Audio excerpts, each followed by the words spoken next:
Welcome. Well, the world's worst kept secret is out. Audley Shaw will challenge for the leadership of the Jamaica Labour Party.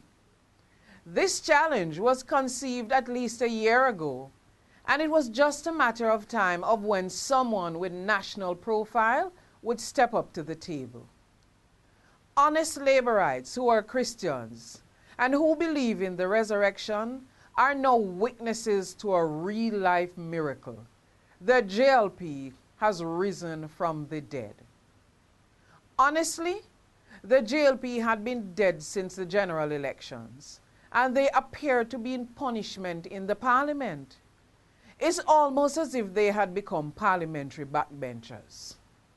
There were times when the only sensible thing out of the collective mouths of the opposition is when Everald Warmington finds some lame excuse of breaches of parliamentary procedures to make us remember there is an opposition. Let me hope that Wholeness is backing himself to be leader. If he is, he has to convince more Labourites than he has done so far that he's the right man for the job at the right time. In fairness to him, though, after much waffling, he has welcomed the challenge, but only after saying the party does not need a challenge. Let's look at some of those supporting him. Pernell Charles looks closer to 150 years old than his real age, whatever that is. And real scary is that he could become a JLP deputy leader. Labourites say they want inspirational politicians. Who can Pernell Charles inspire at this stage? The story of his 1970s arrest and imprisonment without charge is historical and boring and is no longer inspirational, if it ever was. Then there is Olivia Grange, a raging firecracker whose sole claim to relevance is Central St. Catherine. Microchip farmer J.C. Hutchinson, whose most creative idea is to put microchips in cows and goats to prevent predial larceny. I mean, are you serious, J.C.?